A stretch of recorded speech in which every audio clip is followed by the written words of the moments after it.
दोस्तों, जो लोग हमसे पहले से जुड़े हुए हैं उनको बताने की ज़रूरत है नहीं, और जो लोग पहली बार हमारे चैनल पर आए हैं वो हमारे 3-4 प्रश्न देख लीजिए पहले। उसके बाद आपको भी पता चल जाएगा कि हम किस प्रकार की प्रैक्टिस करवाते हैं। दोस्तों, फालतू की बातों में समय बर्बाद करने की हमारी आदत है नहीं। तो चलिए दोस्तों, सीधा वीडियो प्रारंभ करते हैं। दोस्तों, ये वीडियो होने वाली है 2011 से लेकर के 2022 तक हिंदी के जितने भी प्रश्न रीट के अंदर पूछे गए हैं उन सभी की। दोस्तों, पहला प्रश्न है, किस शब्द में गुण संधि है? दोस्तों, गुण संधि के बारे में एक बात जान लीजिए। जिस भी शब्द के अंदर एक मात्रा आपको दिखाई दे, चाहे वो ए की हो या ओ की, यानी शब्द के बीच में ये वाली मात्रा आपको दिखाई दे, तो आप समझ जाइए कि उसके अंदर गुण संधि है। यहाँ आपको भारतीय हिंदू के अंदर एक मात्रा दिखाई दे रही होगी, यानी इसके अंदर है गुण संधि। भारतीय हिंदू के अंदर गुण संधि है। दोस्तों, गुण संधि को पूर्ण रूप से जानने के लिए दो चीज और जान लीजिए। ऋषि। दोस्तों, ये दो मात्राएं और ऋषि, यानी आप इन दोनों चीज़ों तीनों चीज़ों को देख लीजिए। यहाँ ये वाली चीज़ आती है दोस्तों किसी भी शब्द के नीचे, जैसे वृक्ष के नीचे लगा देते हैं। ये वाली चीज़ें शब्द के बीच में आती है तब भी गुण संधि होती है, और किसी शब्द में री आती है तब भी गुण संधि होती है। यानी गुण संधि चार चीज़ों से होती है। पहला, री, और दो मात्राएं, और ल वाली चीज़ें। आप इन चार चीज़ों को याद रख लीजिए। वैसे ये दोनों चीज़ें हार्ड लेवल पर पूछी जाती हैं।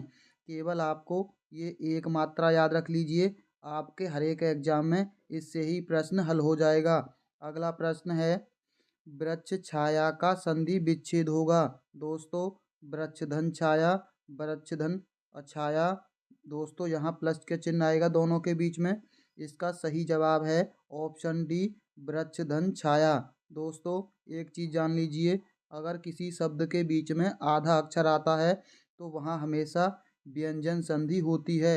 अगला प्रश्न है, मदन काली पतलून पहनकर खेलने आया में विशेषण है। दोस्तों, काली, पतलून, मदन, खेलने।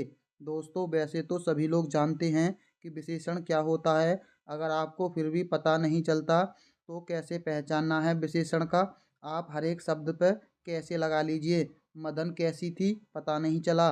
काली कैसी थी, पता नहीं चला। पतलून कैसी थी, काली थी। दोस्तों, यानी काली जवाब मिल गया। तो इसका सही जवाब देख लीजिए, ऑप्शन ए होगा काली। पहन में देख लिए, पहन कैसी थी, नहीं मिलेगा। खेल कैसी थी, कोई जवाब नहीं आया। आया कैसी थी, कोई जवाब नहीं आया।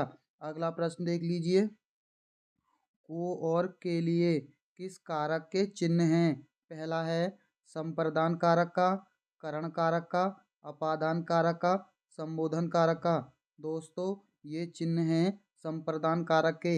एक चीज जान लीजिए, को कर्ता ने कर्म को के लिए भी को आता है, यानी कर्म के लिए भी को आता है, लेकिन संप्रदान में को साइलेंट होता है। अब कैसे पहचानना है दोस्तों?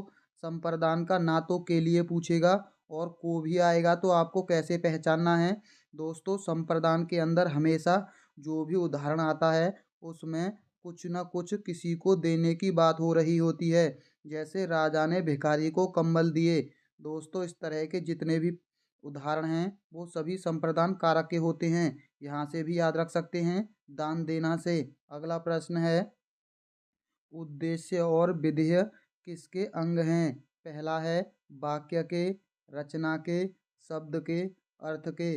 दोस्तों, उद्देश्य और विधेय होते हैं वाक्य के अंग। दोस्तों, उद्देश्य होता है कर्ता, यानी जो भी किसी वाक्य में कर्ता होगा वो उद्देश्य होता है, और उसके द्वारा जो कार्य किया जाता है वो विधेय होता है। अगला प्रश्न है, तेंदुलकर ने एक ओवर में 5 छक्के लगाए, इस वाक्य में उद्देश्य है। दोस्तों, ये प्रश्न हमने अपने आप नहीं बनाए, बल्कि 2011 में ये सभी प्रश्न पूछे गए हैं। दोस्तों, छक्के, तेंदुलकर, ओवर 5। दोस्तों, अभी हमने बताया था उद्देश्य होता है कर्ता, और इसके अंदर कर्ता कौन है? तेंदुलकर साहब। अगला प्रश्न है, दोस्तों एक चीज़ और जान लीजिए, अब तेंदुलकर हो गया उद्देश्य, तो बाकी का जो बचा वो क्या होगा? विधेय। अगला प्रश्न है दोस्तों, कौन वर्ण घोष नहीं है। दोस्तों यहाँ आपको नहीं बताना है कि कौन सा वर्ण घोष नहीं है।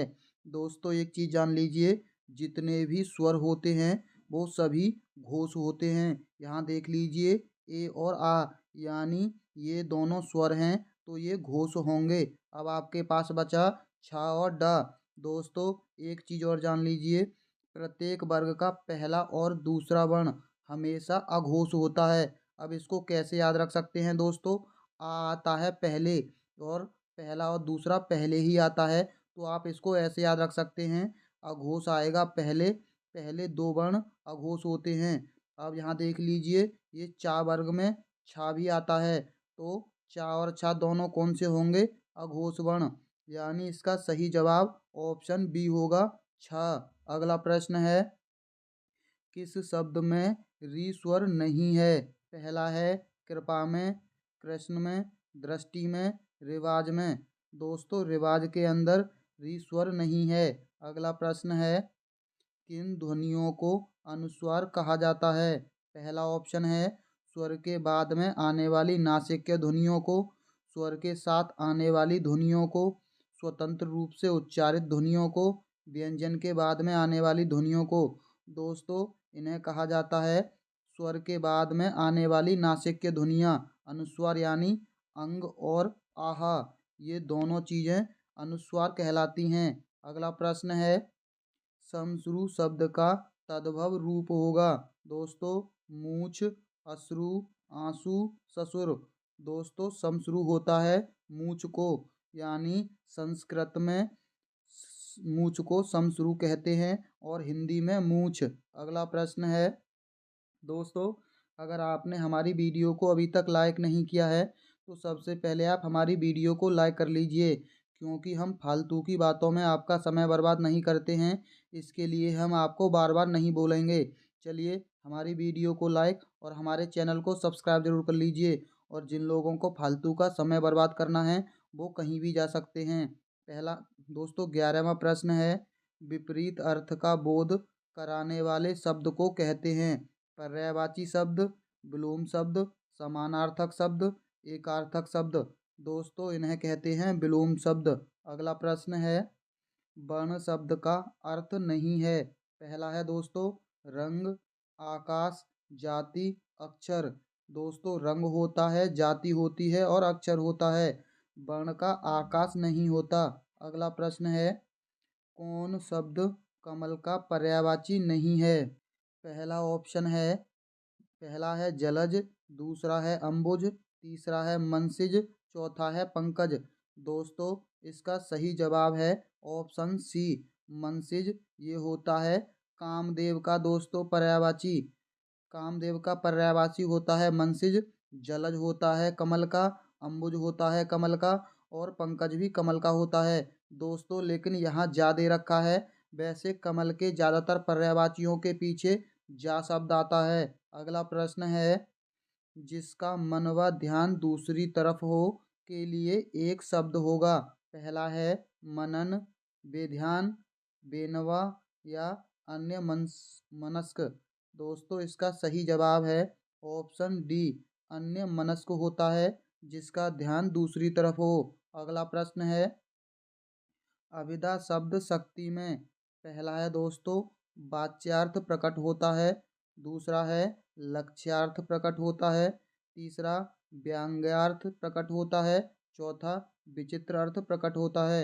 दोस्तों इसका सही जवाब ऑप्शन ए है, वाच्यार्थ प्रकट होता है। अगला प्रश्न देख लीजिए, भाववाचक संज्ञा के अंतर्गत आते हैं। पहला है पशु पक्षी, दोष गुण, दिशाएं, आभूषण। दोस्तों भाववाच में आते हैं गुण और दोष व्यक्ति के। अगला है वहाँ मोहन के कोई नहीं था, वाक्य में रिक्त स्थान पर प्रयुक्त होगा। दोस्तों या और अलावा अथवा। दोस्तों इसका सही जवाब है ऑप्शन सी, अलावा। वहाँ मोहन के अलावा कोई नहीं था। दोस्तों या नहीं आएगा और नहीं आएगा, अथवा नहीं आएगा, यानी सी इसका सही जवाब है।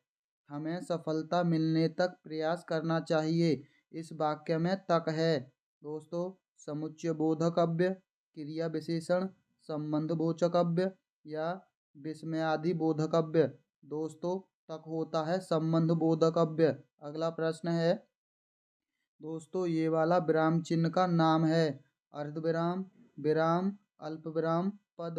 दोस्तों इसका सही जवाब ऑप्शन ए है, ये है अर्धविराम। और अगर अल्प विराम होता तो खाली कोमा को अल्प विराम बोलते हैं और विराम बोलते हैं दोस्तों डंडा को।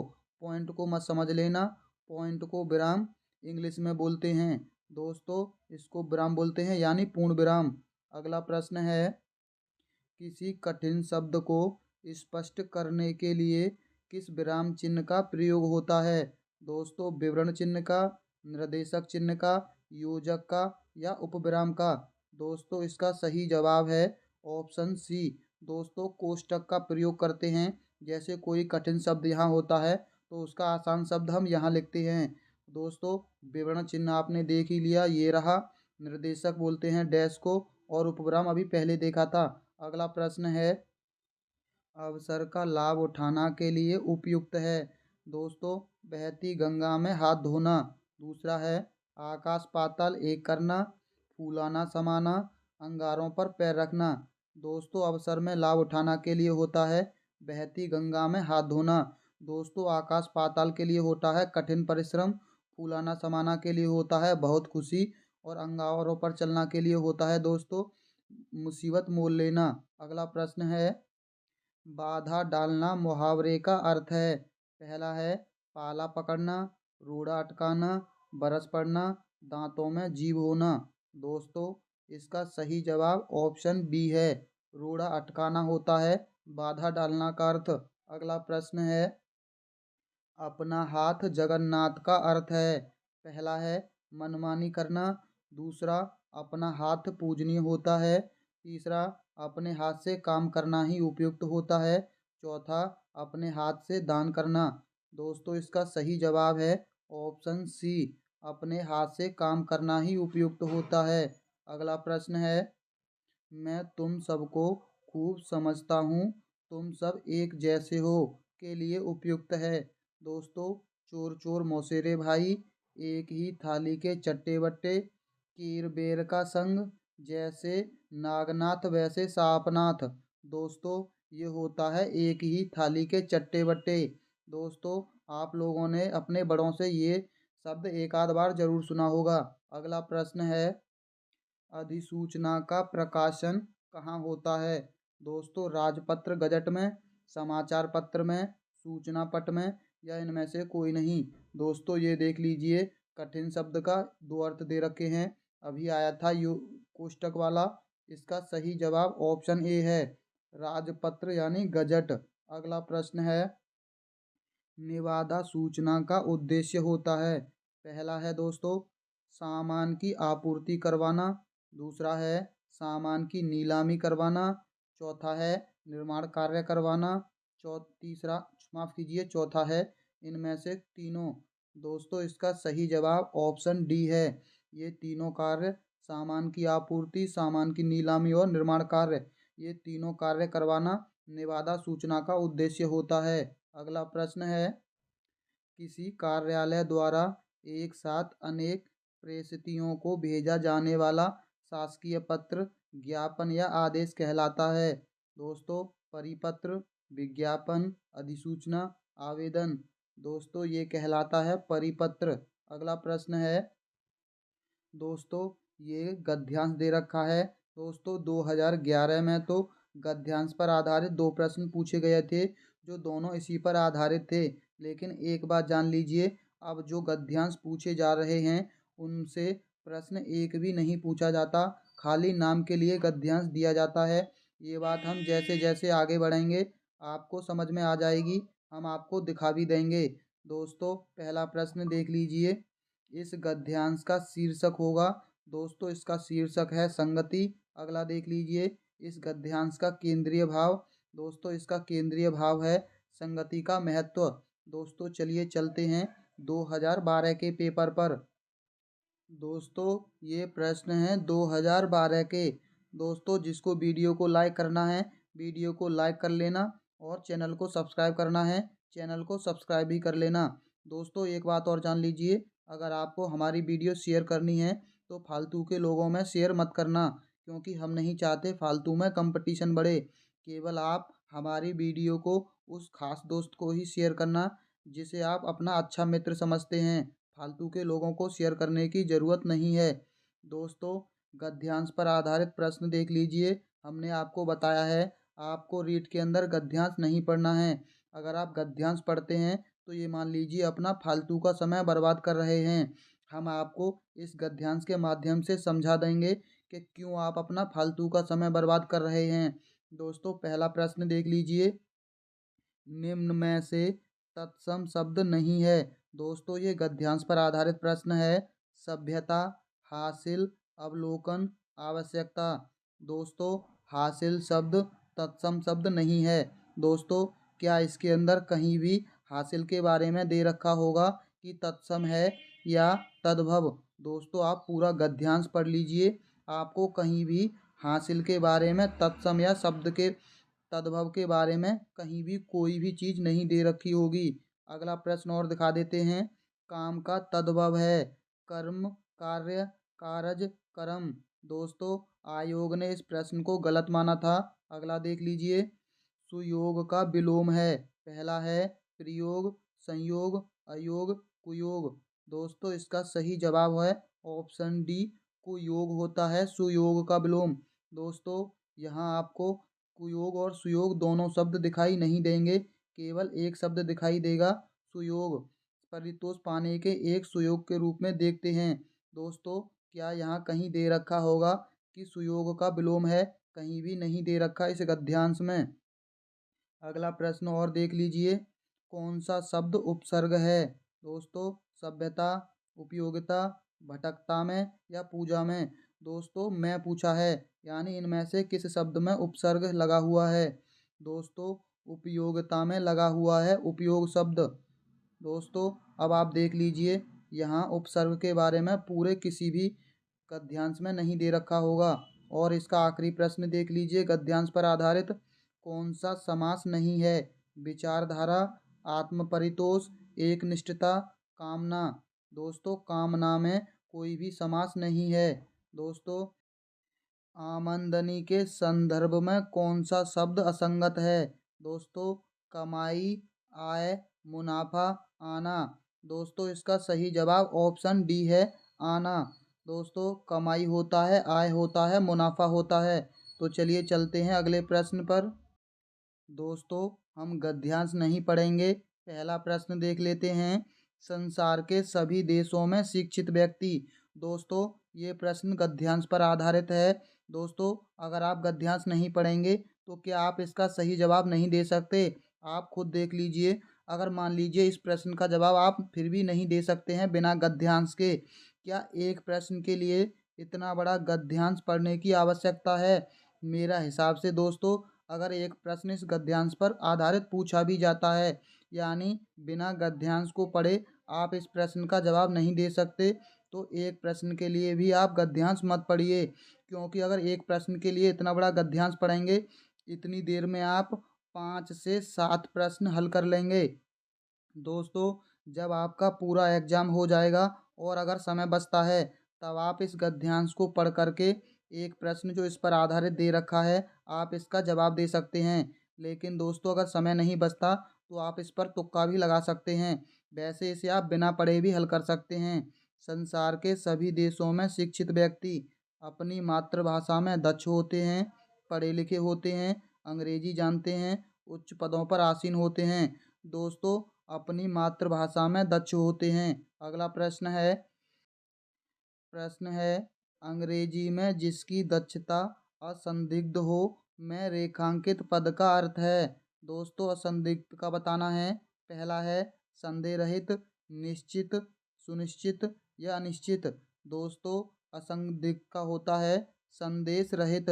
अगला प्रश्न है कौन एक वचन है? अच्छे लेखक, कौन सी कृतियाँ, अपनी मातृभाषा, अन्य देश। दोस्तों अपनी मातृभाषा हमेशा एक वचन में प्रयोग होती है। कौन शब्द पुल्लिंग नहीं है? व्यक्ति, भाषा, उपकरण, लेखक। दोस्तों पुल्लिंग शब्द नहीं है, भाषा भाषा प्रयोग की जाती है और जाति शब्द होता है दोस्तों पुल्लिंग के लिए नहीं बल्कि स्त्रीलिंग के लिए। अगला प्रश्न है, पुस्तक का बहुवचन है। पुस्तकें, पत्रिकाएं, पुस्तकालय, ग्रंथ। दोस्तों ये सही है, इसका सही जवाब कवि का स्त्रीलिंग होगा। दोस्तों आप हमेशा कंफ्यूज में रहते हैं कि कवि का स्त्रीलिंग ये वाला होगा या ये वाला। आज के बाद आप कभी भी नहीं भूलोगे। हम आपको एक ऐसा तरीका बताते हैं। दोस्तों कवि शब्द है पुरुष, और पुरुष की शादी जब स्त्री से होती है तो पुरुष क्या करता है, अपना उस पर जितना भी भार होता है वो अपना भार किसको दे देता है, स्त्री को। और यहाँ कवि के ऊपर भार क्या है दोस्तों, मात्रा का, यानी बी की मात्रा का भार है कवि के ऊपर। तो कवि क्या करेगा, पुरुष अपनी मात्रा का भार किसे दे देगा, स्त्री को। यानी कब का भार कहाँ चला गया, स्त्री पर। तो आप देख लीजिए, आपको आगे हमेशा याद रहेगा इस ट्रिक से। यानी इसका सही जवाब है ऑप्शन डी, कवयित्री होता है। अगला प्रश्न है, भारत में स्थिति दूसरी है का भूतकालिक रूप होगा। पहला है भारत में ऐसी स्थिति थी, दूसरा है भारत में स्थिति दूसरी थी, तीसरा है भारत की स्थिति दूसरी थी, चौथा है भारत में स्थिति ऐसी थी। दोस्तों इसका सही जवाब है ऑप्शन बी, भारत में स्थिति दूसरी थी। अगला प्रश्न है, कौन कथन सही नहीं है। पहला है वाक्य के दो प्रमुख अंग होते हैं, कर्ता और क्रिया। दोस्तों बिल्कुल सही है, हम पढ़ते हुए आए हैं। कर्ता को बोलते हैं उद्देश्य, क्रिया को बोलते हैं विधेय। कर्ता के विस्तार को उद्देश्य कहते हैं, बिल्कुल सही। क्रिया के विस्तार को विधेय कहते हैं। अभी हमने देख लिया दोनों चीज़ों के बारे में। यानी इसका सही जवाब ऑप्शन डी बचा, क्योंकि ये तीनों कथन बिल्कुल सही हैं। रचना के आधार पर वाक्य चार प्रकार के होते हैं। दोस्तों रचना के आधार पर दोस्तों वाक्य तीन प्रकार के होते हैं, सरल, मिश्र और संयुक्त। और यहाँ चार दे रखे हैं, यानी डी कथन गलत है। अगला प्रश्न है, एक प्रधान उपवाक्य और अन्य आश्रित उपवाक्य किस में होता है। पहला है संयुक्त वाक्य में, जटिल वाक्य में, सरल वाक्य में, मिश्र वाक्य में। दोस्तों इसका सही जवाब ऑप्शन डी है, मिश्र वाक्य। दोस्तों मिश्र वाक्य में वाक्य की से जुड़ा हुआ होता है। अगला प्रश्न है, कौन मिश्र वाक्य है। दोस्तों ये देख लीजिए, 2012 के अंदर दोनों प्रश्न एक जैसे पूछे गए थे। पहला ऑप्शन है, राहुल पढ़ रहा है, सुरेश नदी में डूबने लगा, मैंने सुना है कि सुरैया ने निकाह कर लिया। दोस्तों की से जुड़ा हुआ वाक्य मिश्र वाक्य, सी इसका सही जवाब लगा दीजिए। अगला है, मोहन घर से लौटकर कहने लगा कि उसका मन नहीं लग रहा है। उसका मन नहीं लग रहा है इस वाक्य में रेखांकित पद है। दोस्तों पहला है संख्या पदबंध, क्रिया विशेषण पदबंध, क्रिया पदबंध, समुच्चय बोधक पदबंध। दोस्तों ये है क्रिया पदबंध। अगला है, काला मुंह होना का अर्थ है। पहला है चेहरे पर रंग लग जाना, होली खेलना, बदनाम होना, जिसका मुंह काले रंग का हो वो है। दोस्तों काला रंग का मतलब होता है काला मुंह हो जाना का बदनाम होना। अगला प्रश्न है, होठों निकली होठों कोड़ों चढ़ी का अर्थ है। पहला है दोस्तों ओठ से निकलकर खुले में आ जाना, दूसरा है मुंह से निकली बात फैल जाती है, तीसरा है घर के बाहर निकलते ही नाम हो जाना, बाहर निकलने पर प्रसिद्ध हो जाना। दोस्तों होठों चढ़ी, होठों निकली और कोठों चढ़ी का मतलब होता है मुंह से निकली बात फैल जाती है। कोठों का मतलब बहुत लोगों में और होठों का मतलब बात। अगला प्रश्न है, चांदी का जूता का सर्वाधिक उपयुक्त अर्थ है। महंगी वस्तु, रिश्वत, अनुपयोगी वस्तु, अमीरी का दिखावा। दोस्तों ये होता है रिश्वत। अगला प्रश्न है, भाषा की शिक्षा दी जाती है अर्थ ग्रहण और अभिव्यक्ति के लिए, विद्वान बनाने के लिए, मनोरंजन के लिए, साहित्यकार बनाने के लिए। दोस्तों अर्थ ग्रहण और अभिव्यक्ति के लिए दी जाती है। अगला है, व्याकरण अनुवाद विधि को किस नाम से भी जाना जाता है। दोस्तों ध्वन्यात्मक विधि, भंडारण कर विधि, प्रत्यक्ष विधि या सैनिक विधि। दोस्तों व्याकरण विधि को जाना जाता है भंडार कर विधि। अगला प्रश्न है, लेखन क्रिया के शिक्षण का आरंभ होता है सीधी रेखा से, घुमड़ियों से, तिरछी रेखाओं से, अक्षरों से। दोस्तों लेखन क्रिया का आरंभ होता है सीधी रेखा से। यहाँ आप एक चीज़ और जोड़कर याद रख लीजिए, क्योंकि आपको ये भी बहुत महत्वपूर्ण चीज़ है। दोस्तों रेखा किसके अंदर आती हैं? लिखने के। और आपने ग्राफ देखा होगा, ग्राफ के अंदर बना रहता है लाइन, यानी आप लाइन से एक चीज़ याद रख लीजिए, ग्राफ से डिस्ग्राफिया। और लाइन किसके अंदर आती हैं? लेखने की। यानी डिस्ग्राफिया का संबंध किससे होगा? लेखने संबंधी अवधान से। अगला प्रश्न है, द्रुत पाठ है। पहला है कविता का अध्ययन, दूसरा है कहानी का अध्ययन, तीसरा है नाटक का अध्ययन, चौथा सहायक पुस्तक का अध्ययन। दोस्तों द्रुत पाठ होता है कहानी का अध्ययन। अगला प्रश्न है, दुर शब्द भंडार में वृद्धि के लिए सर्वाधिक उपयुक्त है। पहला है गद्य शिक्षण, पद्य शिक्षण, व्याकरण शिक्षण, अलंकार शिक्षण।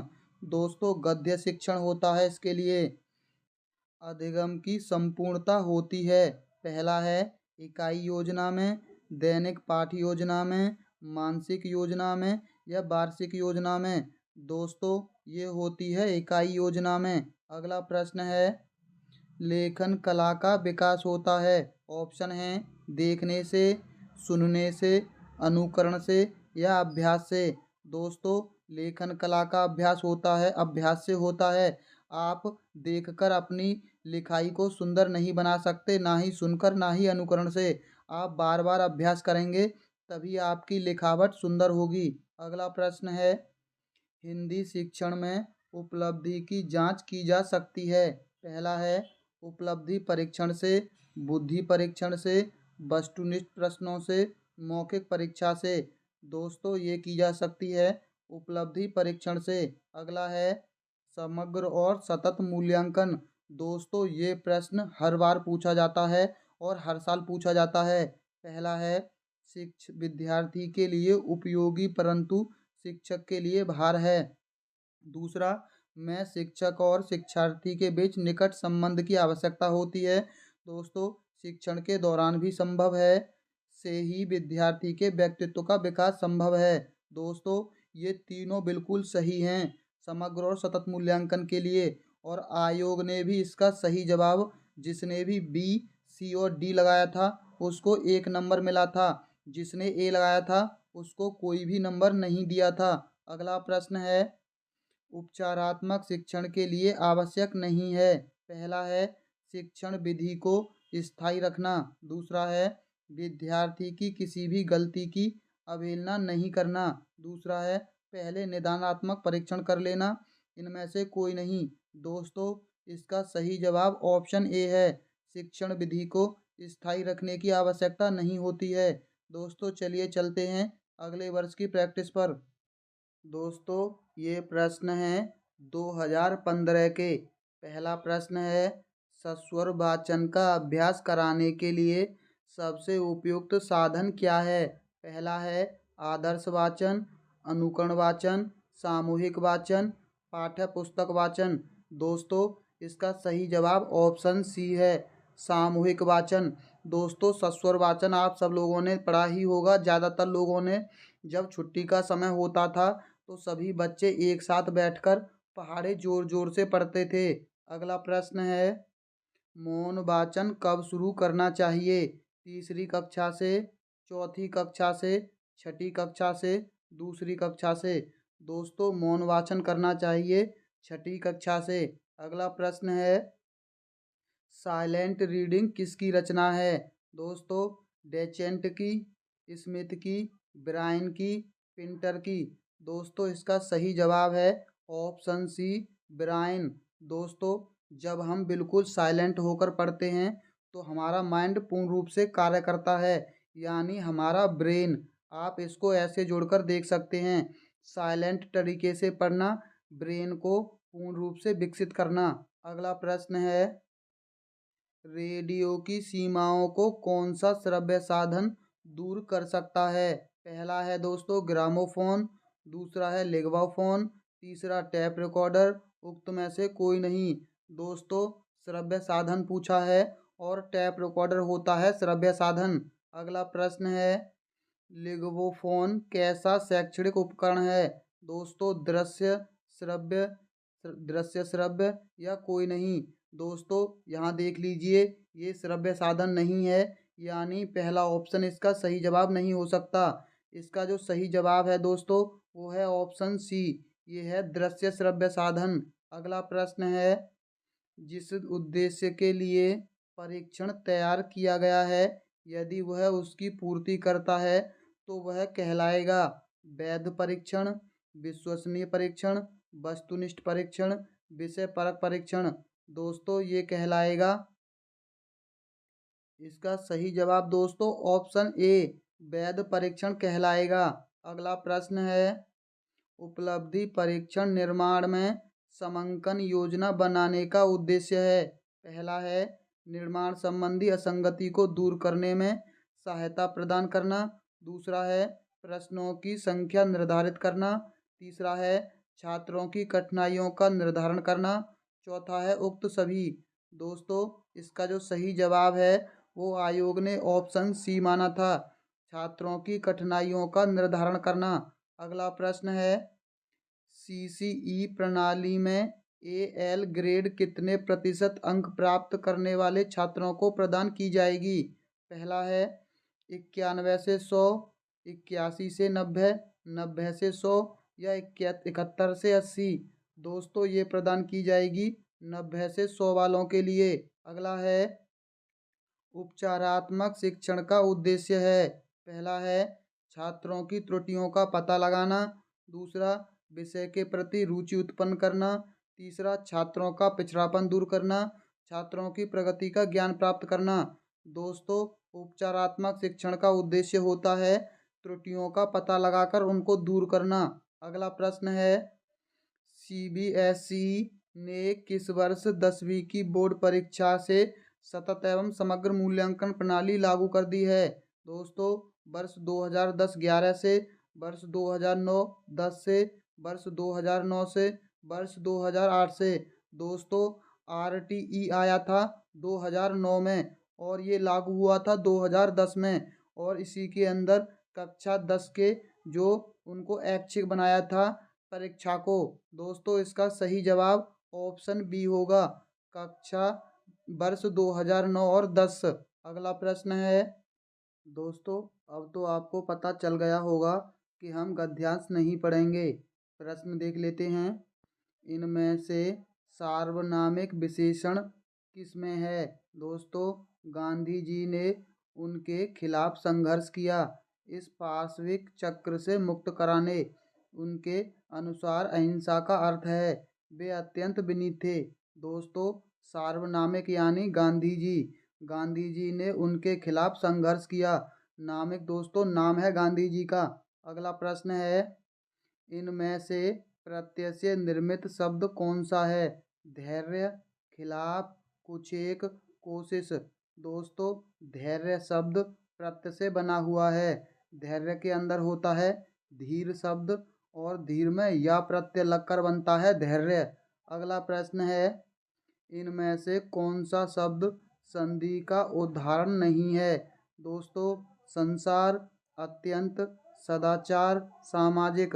दोस्तों सामाजिक के अंदर संधि नहीं है, संसार में व्यंजन संधि है और अत्यंत में भी व्यंजन संधि है और सदाचार के अंदर है स्वर संधि।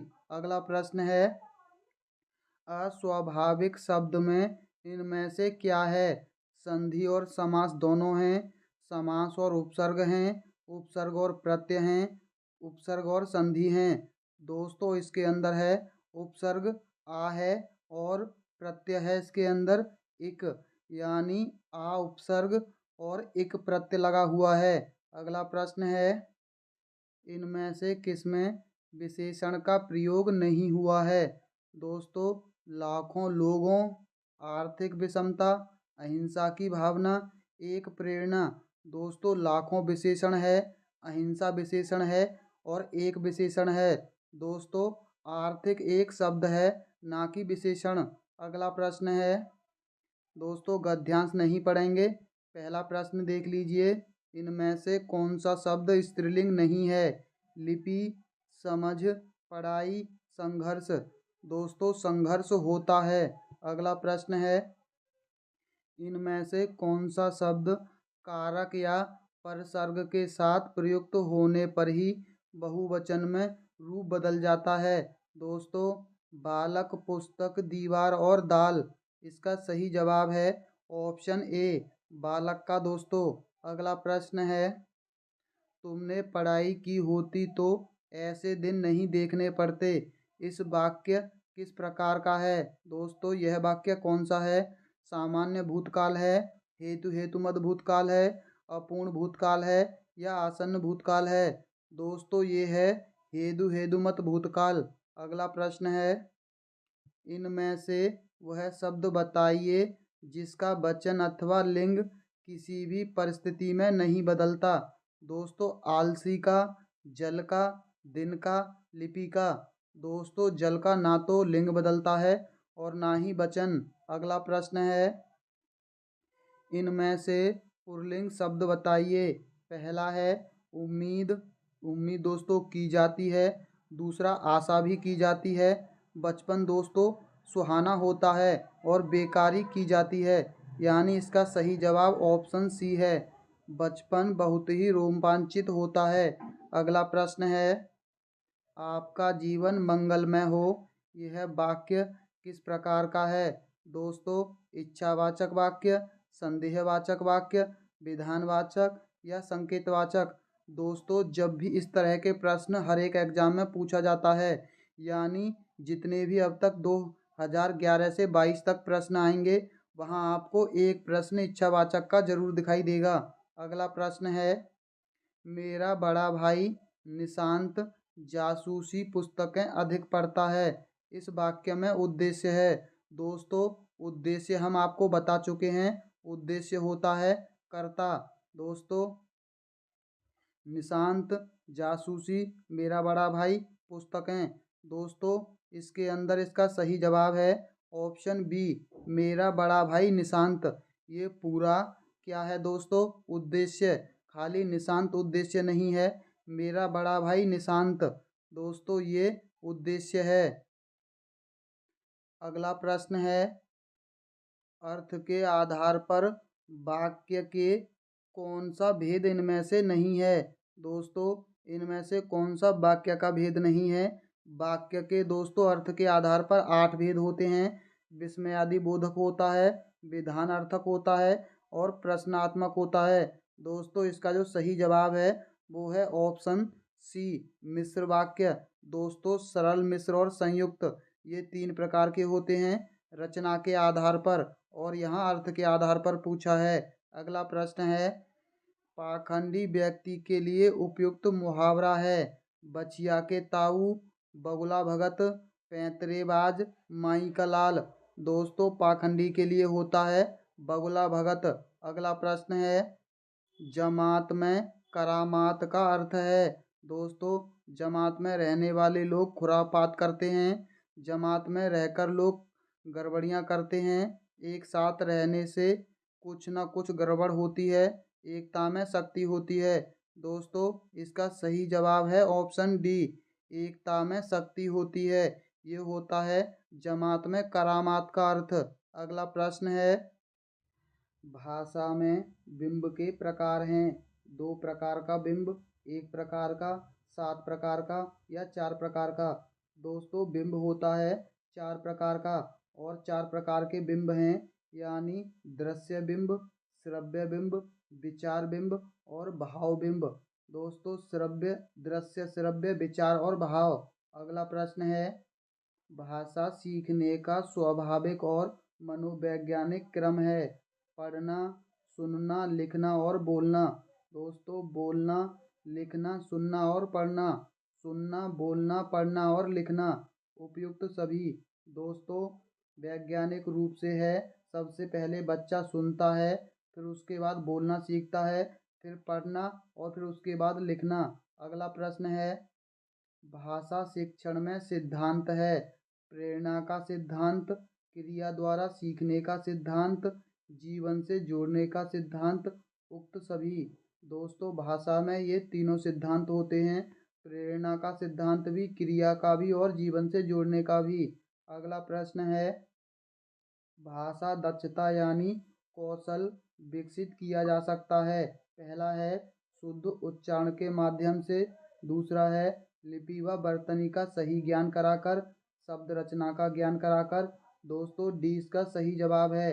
शुद्ध उच्चारण के माध्यम से भी, लिपि व वर्तनी के माध्यम से भी और शब्द रचना के माध्यम से भी, तीनों प्रकार से कौशल विकसित किए जा सकते हैं। अगला प्रश्न है, रचना शिक्षण के मुख्य रूप होते हैं। दोस्तों, ऑप्शन हैं 5, 3, 2, 7। दोस्तों, इसका सही जवाब है ऑप्शन सी, 2 होते हैं। एक होती है निर्देशित रचना और दूसरी होती है मुक्त या स्वतंत्र रचना। दोस्तों, इससे पहले कि हम अगले वर्ष की प्रैक्टिस करें, अब तो आप वीडियो को लाइक कर दीजिए। दोस्तों, चलिए सबसे पहले वीडियो को लाइक और हमारे चैनल को सब्सक्राइब कर लीजिए। तो दोस्तों, चलिए चलते हैं अगले वर्ष की प्रैक्टिस पर। दोस्तों, ये प्रश्न है 2017 के पेपर के। पहला प्रश्न देख लीजिए, मैं केवल इसीलिए यहाँ आया था, वाक्य में कौन सी अशुद्धि है। दोस्तों, ऑप्शन हैं अव्यय संबंधी अशुद्धि, क्रिया संबंधी अशुद्धि, लिंग प्रयोग संबंधी अशुद्धि या वचन संबंधी अशुद्धि। दोस्तों, इसके अंदर है अव्यय संबंधी अशुद्धि। केवल अव्यय इसके अंदर नहीं आएगा, शुद्ध वाक्य होगा, मैं इसीलिए यहाँ आया था। अगला प्रश्न है, जीवन और साहित्य का घोर संबंध है, इस वाक्य का शुद्ध रूप होगा। दोस्तों, जीवन और साहित्य में निकट संबंध है, जीवन और साहित्य का घनिष्ठ संबंध है, जीवन और साहित्य का पास का संबंध है, जीवन और साहित्य में परस्पर संबंध है। दोस्तों, इसका शुद्ध रूप होगा ऑप्शन बी, जीवन और साहित्य का घनिष्ठ संबंध है। अगला प्रश्न है, वस्तु की पूर्ति की तुलना की मांग में अधिक आशय की लोकोक्ति कौन सी है। दोस्तों, ऊँट के मुंह में जीरा, दूसरा है ऊंची दुकान फीके पकवान, एक अनार 100 बीमार, आधा तीतर आधा बटेर। दोस्तों, वस्तु की पूर्ति नहीं हो पा रही है और मांग ज़्यादा है, यानी एक तो अनार है और लेने वाले 100। अगला प्रश्न है, घास काटना मुहावरे का सही अर्थ बताइए। पहला है कुछ भी असर न होना, दूसरा कठिनता पूर्वक कार्य करना, तीसरा गैर जिम्मेदार होना, चौथा गुणवत्ता का ध्यान रखे बिना जैसे तैसे काम निपटाना। दोस्तों, घास काटना का होता है गुणवत्ता का ध्यान रखे बिना जैसे तैसे काम निपटाना। अगला प्रश्न नंबर 5 है, विद्वान सब जगह पूजा जाता है, वाक्य में प्रयुक्त हुआ है। दोस्तों, सर्वनाम, संज्ञा, विशेषण, क्रिया विशेषण। दोस्तों, इसके अंदर विशेष संज्ञा भी है और क्रिया विशेषण भी है। आयोग ने जिसने भी बी सही और डी लगाया था उसको 1 नंबर दिया था। अगला प्रश्न है, उद्बोधन विधि का उपभेद नहीं है। पहला है दृश्य विधान, दूसरा है अभिनय, तीसरा है कहानी, चौथा है अनुवाद। दोस्तों, इसका सही जवाब है ऑप्शन ए, दृश्य विधान, ये एक उपभेद नहीं है। अगला प्रश्न है, व्याकरण शिक्षा स्वतंत्र रूप से किस विधि में नहीं दी जाती है। पहला है भाषा संस्कर विधि में, आगमन विधि में, निगमन विधि में, पाठ्य पुस्तक विधि में। दोस्तों, ये नहीं दी जाती है भाषा संस्कर विधि में। अगला प्रश्न है, बी एस ब्लूम ने शिक्षा में कौन सा नवीन आयाम दिया था। दोस्तों, हर्बट उपागम, मूल्यांकन उपागम, RCEM उपागम या मोरिसन उपागम। दोस्तों, ब्लूम ने दिया था मूल्यांकन उपागम। अगला प्रश्न है, विश्लेषणात्मक विधि में प्रयोग होता है शब्द में वर्ण, वर्ण से शब्द, शब्द से वाक्य या वाक्य से पैराग्राफ। दोस्तों, ये होता है शब्द में वर्ण। अगला प्रश्न है, 31 का मानक रूप है। दोस्तों, 31, 31, 31, 31। दोस्तों, इसका सही जवाब है ऑप्शन ए, 31 होता है 31 का। दोस्तों इसे हम थोड़ा गलत उच्चारित करते हैं। इसका सही जवाब ऑप्शन ए है, 31 होता है, लेकिन लोग 31 पढ़ते हैं इसको, लेकिन इसका सही जवाब 31 होता है। अगला प्रश्न है, बर्तनी की विधिवत शिक्षा का ज्ञान किस स्तर पर होना चाहिए? प्राथमिक स्तर पर, उच्च प्राथमिक स्तर पर, माध्यमिक स्तर पर, उच्च माध्यमिक स्तर पर। दोस्तों इसका सही जवाब ऑप्शन ए है, प्राथमिक स्तर पर। अगला प्रश्न है, भाषिक सामग्री है मूल विषय वस्तु, प्रत्ययों, शब्दावली, मूल विषय वस्तु एवं प्रत्ययों। दोस्तों भाषिक सामग्री होती है शब्दावली। अगला प्रश्न है, बुलेटिन बोर्ड है दोस्तों श्रव्य सामग्री, दृश्य सामग्री, दृश्य श्रव्य सामग्री, कोमल सामग्री। दोस्तों बोर्ड हमेशा देखने की सामग्री होते हैं। अगला प्रश्न है, अधिक विश्वसनीय परीक्षण है? पहला, शिक्षक निर्मित परीक्षण, मौखिक परीक्षण, आत्मनिष्ठ परीक्षण, प्रमाणीकृत परीक्षण। दोस्तों विश्वसनीय होता है प्रमाणीकृत परीक्षण। अगला है, सीसीई में व्यापकता का आशय निम्नांकित में से नहीं है। दोस्तों विषय की व्यापकता, उपकरणों की व्यापकता, दायरे की व्यापकता, प्रश्नों की व्यापकता। दोस्तों सीसीई में प्रश्नों की व्यापकता नहीं होती। अगला प्रश्न है, एक बालक जरूरत से ज़्यादा अपने आप को असमर्थ समझ रहा है, वह हीन भावना से पीड़ित है और आत्मविश्वास खो बैठा है। एक शिक्षक के नाते आप उसका उपचार करेंगे। पहला है सहानुभूतिपूर्ण व्यवहार से, दूसरा दंड देकर, तीसरा परिवार को सूचना देकर, मित्रों के साथ घूमने की प्रेरणा देकर। दोस्तों सहानुभूतिपूर्ण व्यवहार से। अगला है, वस्तुनिष्ठ प्रकार का प्रश्न है, आलोचनात्मक प्रश्न, विश्लेषणात्मक प्रश्न, मिलान प्रश्न, व्याख्यात्मक प्रश्न। दोस्तों वस्तुनिष्ठ होते हैं मिलान, बहुविकल्पीय, सही और गलत और खाली जगह। ये जो प्रश्न होते हैं ये सभी वस्तुनिष्ठ प्रकार के प्रश्न होते हैं। अगला प्रश्न है, मौन पठन का लाभ है? पहला है, उच्चारण अभ्यास हेतु अवसर मिलता है। दोस्तों मौन पठन होता है बिना आवाज के, तो उच्चारण का इसके अंदर कोई महत्व नहीं है। स्वाध्याय स्वसाध्य की प्रवृत्ति विकसित होती है, पठन की शुद्धता का संवर्धन होता है, एकाग्रचित होकर ध्वनि का उच्च। दोस्तों उच्चारण फिर से आ गया, यानी इसका सही जवाब है ऑप्शन बी, स्व अध्याय की प्रवृत्ति विकसित होती है। अगला प्रश्न है, एक अच्छे मूल्यांकन की विशेषता नहीं है? पहला है वैधता, दूसरा वस्तुनिष्ठता, तीसरा आत्मनिष्ठता, चौथा व्यापकता। दोस्तों मूल्यांकन की आत्मनिष्ठता नहीं होती, वैधता, वस्तुनिष्ठता और व्यापकता ये तीनों होते हैं। अगला प्रश्न है, रचना शिक्षण का उद्देश्य है? साहित्य सृजन की प्रेरणा देना, क्रमबद्धता बनाना, सुसंबद्धता बनाना या व्याकरण समस्त कार्य करना। दोस्तों इसका सही जवाब है ऑप्शन डी, व्याकरण समस्त कार्य करना। अगला है, दोस्तों गद्यांश नहीं पढ़ेंगे। तिरस्कार शब्द में कौन सी संधि प्रयुक्त हुई है? दोस्तों व्यंजन संधि, विसर्ग संधि, यण संधि, गुण संधि। दोस्तों तिरस्कार के अंदर विसर्ग संधि प्रयुक्त हुई है, तिरह होता है इसका। और जब भी दोनों हलंत आ जाते हैं, माफ कीजिए विसर्ग आ जाते हैं, तो विसर्ग संधि होती है।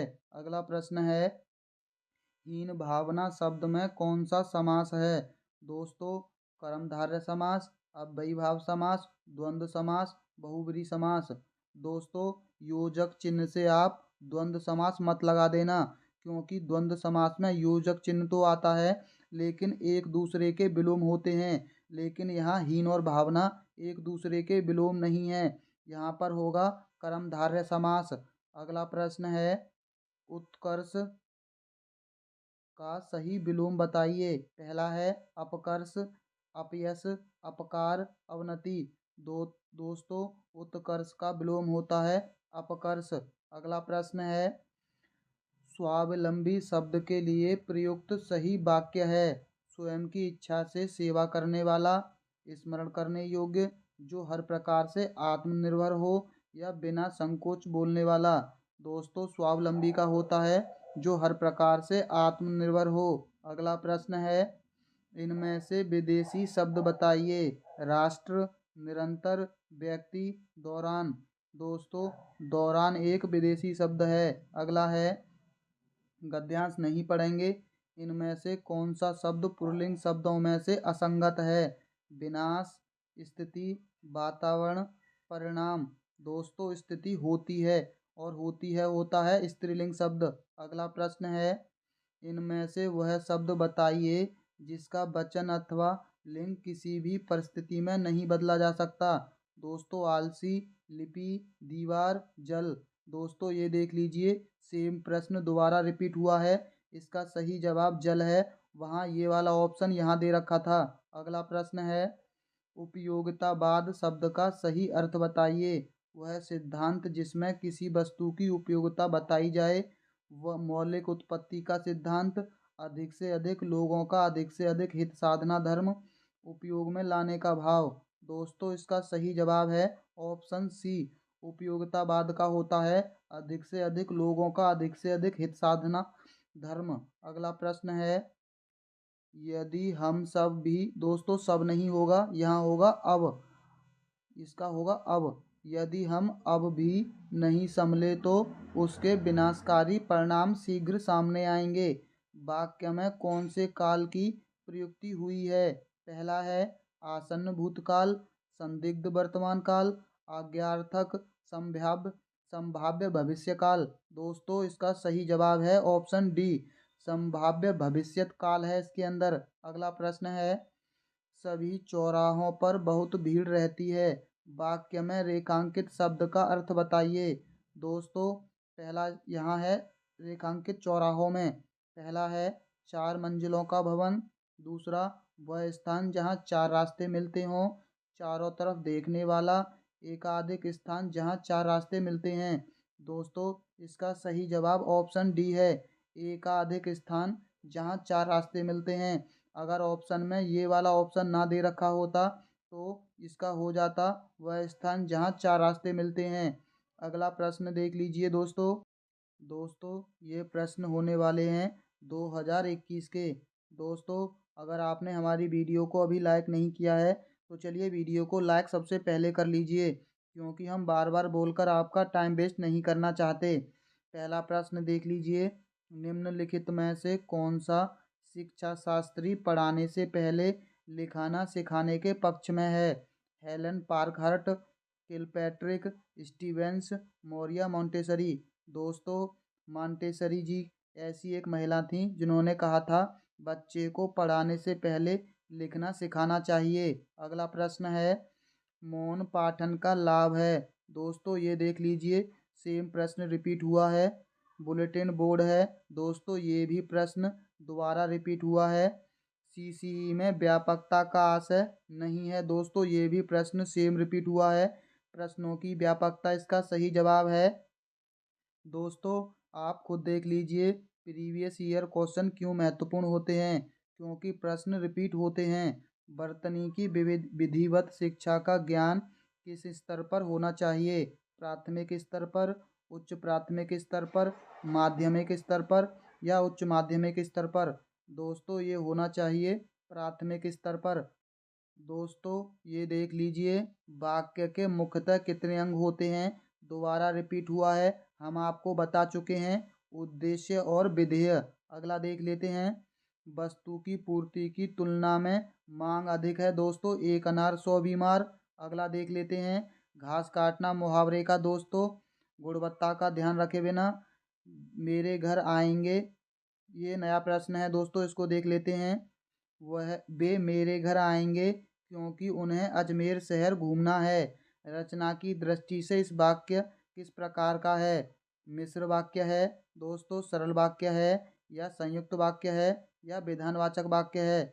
दोस्तों, हमने आपको बताया था कि जब भी कोई वाक्य एक प्रधान वाक्य हो और दूसरा उस पर आश्रित वाक्य हो और की लगा हुआ हो, क्योंकि या की दोनों एक ही बात है दोस्तों, वहाँ होता है मिश्र वाक्य। अगला प्रश्न है, सगुन मेरी सहेली है अर्थ के आधार पर इस वाक्य का प्रकार है।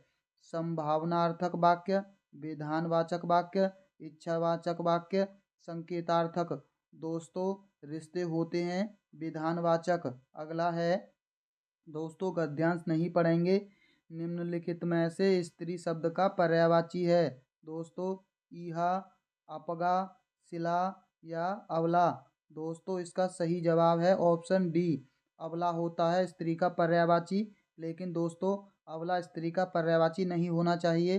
स्त्री कभी भी अबला नहीं होती। आप इसको ऐसे याद रख लेना।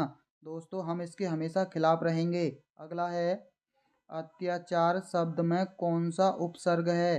पहला है अत, अति, अते या अत्य। दोस्तों हमेशा अति पर लगाना, अति उपसर्ग होता है। अगला है निम्नलिखित में से भाववाचक संज्ञा है। अपनी, अवसर, दया। यह दोस्तों गुण और दोष यानी दया।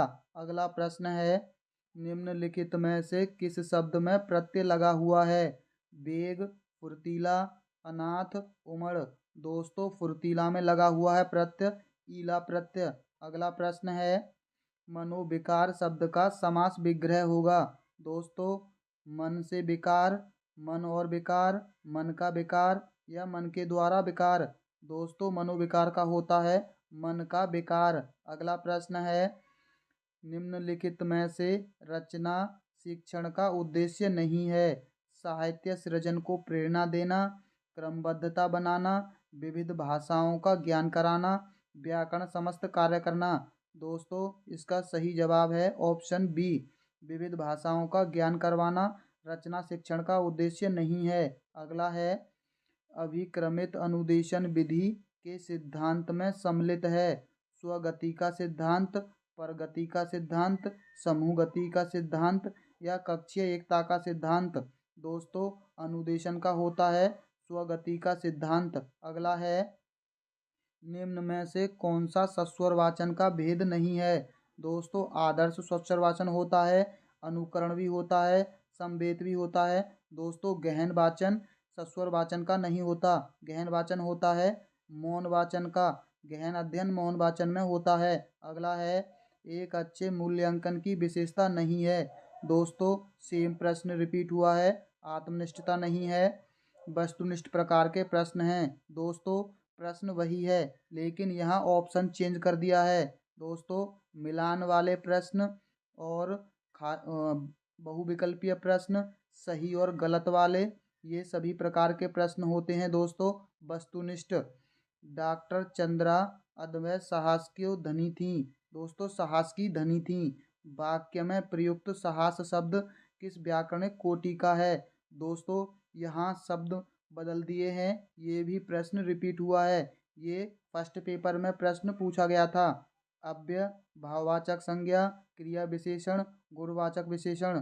दोस्तों ये है गुणवाचक विशेषण का। अगला है गौमूत्र असाध्य रोगों के उपचार में भी उपयोगी है। दोस्तों रेखांकित शब्द के अर्थ में उपयुक्त विकल्प है। दोस्तों कारक चिन्ह, क्रिया, अव्यय, समुच्चयबोधक। दोस्तों भी है एक अव्यय। अगला प्रश्न है दोस्तों निम्नलिखित में से कौन सा कथन त्रुटिपूर्ण है। पहला है सरल वाक्य में एक उद्देश्य और एक विधेयक होता है। दोस्तों बिल्कुल सही है, उद्देश्य और विधेय होता है।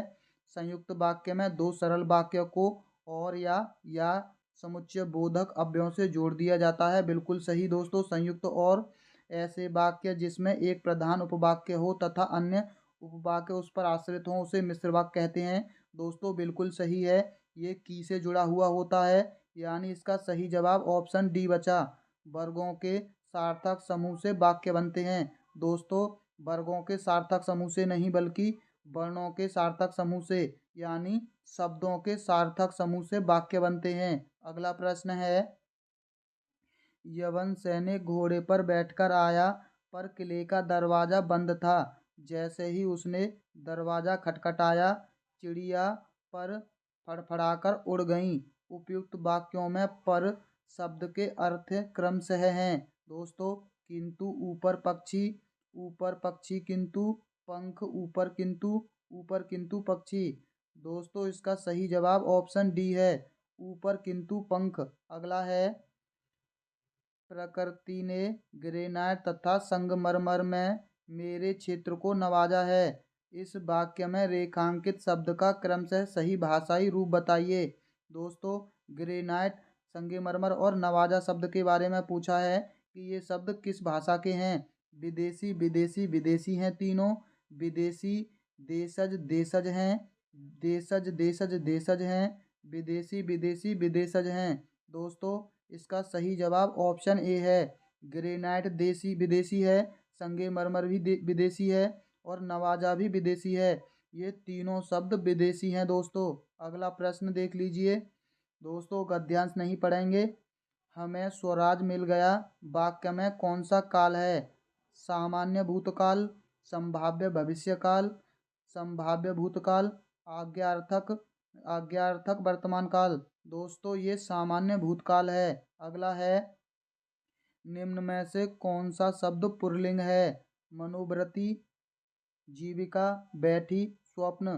दोस्तों, स्वप्न देखा जाता है। अगला है, गद्यांश के अनुसार परिणीत शब्द का अर्थ है विनम्र, विवाहित, रूपांतरित, विनीत। दोस्तों, परिणीत का होता है रूपांतरित। अगला है, मनोवृत्ति शब्द का बहुवचन है। दोस्तों, मनोवृत्ति का होता है मनोवृत्तियाँ। अगला है, दूषित शब्द का अर्थ है दोस्तों दोष युक्त, दोष रहित, दोष मुक्त या दोष से विरक्त। दोस्तों, दूषित का होता है दोष से रहित, यानी दोष के साथ जो चीज़ दोषी होती है उसे दूषित बोलते हैं। अगला प्रश्न देख लीजिए दोस्तों, ये प्रश्न हैं 2022 के। पहला प्रश्न देख लीजिए। वाक्य के अंग हैं। दोस्तों, हम बता चुके हैं, दोनों अंक हैं इसके। जो वाक्य मुख्य उद्देश्य एवं मुख्य विधेय से बना हो कहलाता है। दोस्तों, क्या कहलाता है? संभावनार्थक वाक्य, आश्रित उपवाक्य, संकेतार्थक उपवाक्य या प्रधान उपवाक्य। दोस्तों, सरल वाक्य होता है यानी प्रधान उपवाक्य। अगला है, टोपी उछालना मुहावरे का अर्थ है अपमानित करना, छिपकर षड्यंत्र करना, रक्षा करना, ध्यान रखना। दोस्तों, टोपी उछालना का होता है अपमानित करना।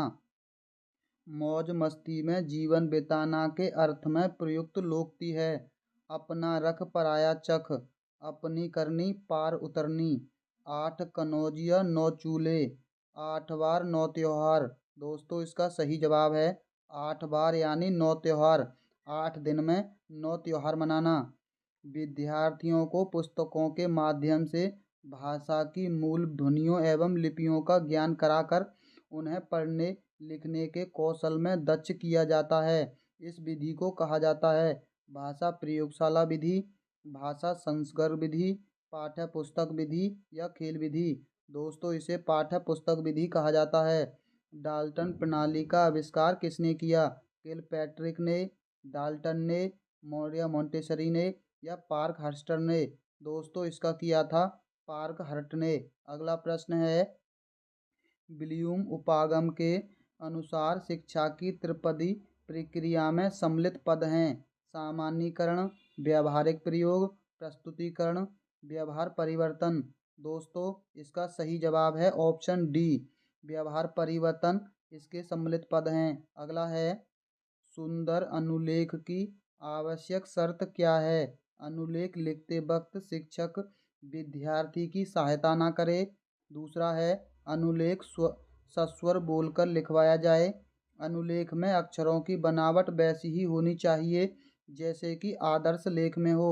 उपयुक्त सभी विकल्प सही हैं। दोस्तों, इसका सही जवाब ऑप्शन सी है। अनुलेख में अक्षरों की बनावट वैसी ही होनी चाहिए जैसी कि आदर्श लेख में है। अगला प्रश्न है, भाषा शिक्षण का श्रव्य दृश्य साधन। दोस्तों, श्रव्य दृश्य साधन होता है नाटकीय। नाटक में हम सुनते भी हैं और देखते भी हैं। अगला है, इनमें से पाठ्य पुस्तक के आंतरिक रूप में सम्मिलित तत्व नहीं है। दोस्तों, भाषा, विषय सामग्री, जिल्द, शैली। दोस्तों, जिल्द पाठ्य पुस्तक के अंदर नहीं होता। आप लोग सोच रहे होंगे जिल्द क्या होता है? दोस्तों, जिल्द होता है जो किताब के ऊपर पृष्ठ होता है उसे जिल्द बोलते हैं। अगला प्रश्न है, निम्नलिखित में से भाषा पुस्तकालय का लाभ कौन सा है?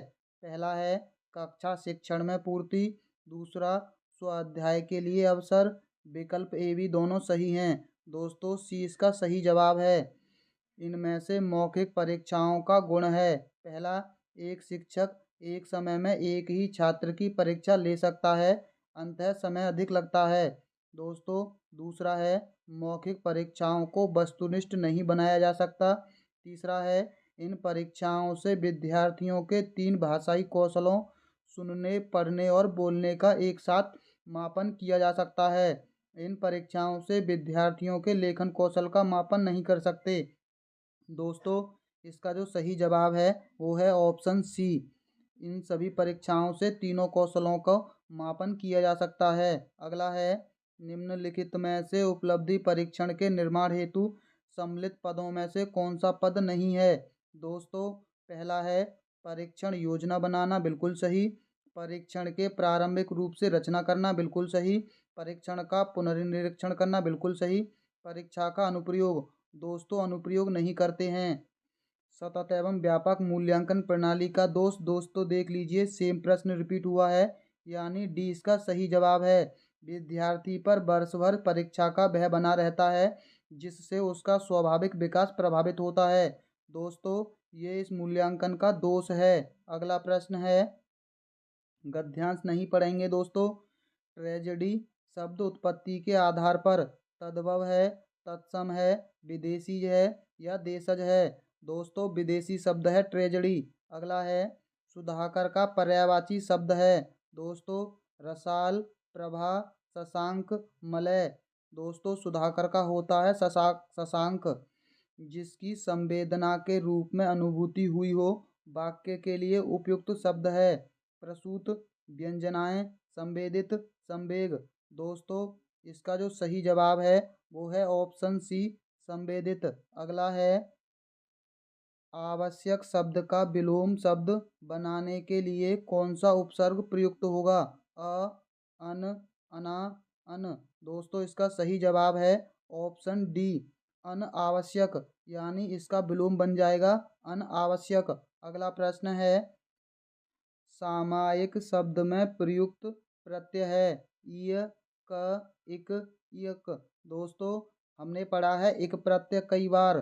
नितार्थ शब्द में संधि है। दोस्तों यण संधि, दीर्घ संधि, गुण संधि, वृद्धि संधि। दोस्तों इसके अंदर है दीर्घ संधि। अगला प्रश्न है, निम्नलिखित शब्दों में से अव्यय नहीं है? अधिक, जब, पूर्ण, रचना। दोस्तों इसका सही जवाब है ऑप्शन डी, रचना के अंदर कोई अव्यय नहीं है। अनुसार शब्द में कौन सा समास है? अव्ययीभाव समास, तत्पुरुष समास, द्वंद्व समास, द्विगु समास। दोस्तों अनु एक अव्यय है, यानी इसके अंदर है अव्ययीभाव समास। दोस्तों वह शब्द में सर्वनाम है, निश्चयवाचक, संबंधवाचक, निजवाचक या अनिश्चयवाचक। दोस्तों यह है वो है, इस तरह के प्रश्न निजवाचक होते हैं।